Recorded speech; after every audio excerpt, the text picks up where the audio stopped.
All right, man. Hey, I'm out here with Jimmy. We're at the we're here at the Pumptec.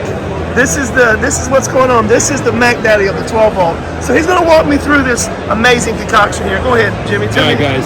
So what we got here is we got our mix manifold, and this is the Cadillac of the boxes that I'm building right now. And we got a 3-way T-jet right here.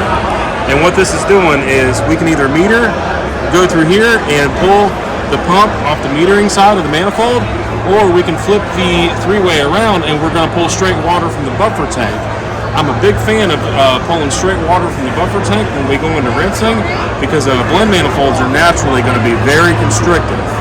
So when I want to rinse, I want to get everything I can possibly get out of the system. Plus, I don't have to come back and keep messing with my valves over and over and over. And once I set them, I'm on a remote, I'm flipping soap rinse, soap rinse, soap rinse. So that's the blend manifold, that's the T-jet. Right down inside of here, this is where we have our DPI module. Okay. And what the DPI module does is it allows us to combine a pressure washer with this 12 volt, and the DPI gives me an open window to take the 150 psi this pump can inject it into the pressure washing stream. So when I combine, the 5 to 6 gallons a minute that the X pump's putting out with any pressure washer between 5 and 10 gallons a minute, it gives me about 11 gallons a minute at the gun. And I'm spraying about 7 feet.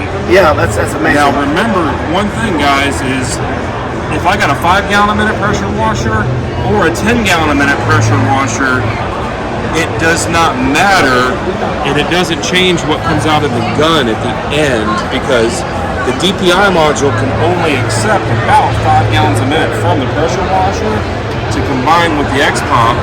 And anything else, there's a check valve inside of here that won't let the contaminated chemical backwards. It's just gonna send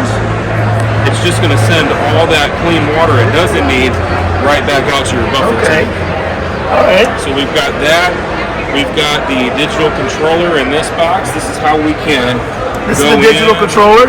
We can program all of our pressure. So right now I got the X pump set to kick on at 100 psi. I got it set to kick off at 143 psi. So that's our deltas right there. Everything's protected from the chemicals through an isolation system. And right here I've got just a few buttons here. I marked it as pump, so I can turn my pump on and off here. If I go here and here, I put the pump on. If I go here, that's my soap rinse.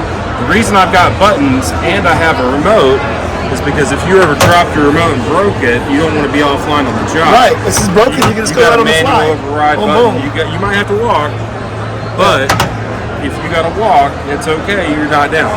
Okay, yeah, that's backups, safe valves. All right, man. And I understand you're building all these custom too, right? So I'm making these in-house. The supply chain was so bad at one point. So he's building these in-house, guys. GF, it was a nightmare. And he has a background in engineering, don't you, right? Yes, sir. Yeah. Robotics and automation. Robotics, so we're not talking about Billy Bob in the bar. We're talking about somebody that knows what they're talking about. Most days. Some days I feel like Ricky Bobby. Right, Ricky Booby. But yeah. So inside here, guys, you'll see I got a 3/4 inch valve with a little plate that's manufactured. This is a good economical version that I make at home. I think it's better than the lowest cost options. Okay. I'm not going to ever claim this is as good as GF or SI. Sure. But for me, I think it's really good enough. And it works. It works good. Yep. So that's a full cut 3/4 valve right there. So you can see I'm closing it. All right. Opening it here, and then to save on the plumbing parts, you can get a 1/2 inch cut right here. Wow. So I got a 3/4 plumbing, so I don't have to change it with any adapters. I can do 3/4, but for your soap, you can still keep a 3/4 plumbing, but have the 1/2 inch. And I'm getting into more custom cuts for micro soaps. Okay.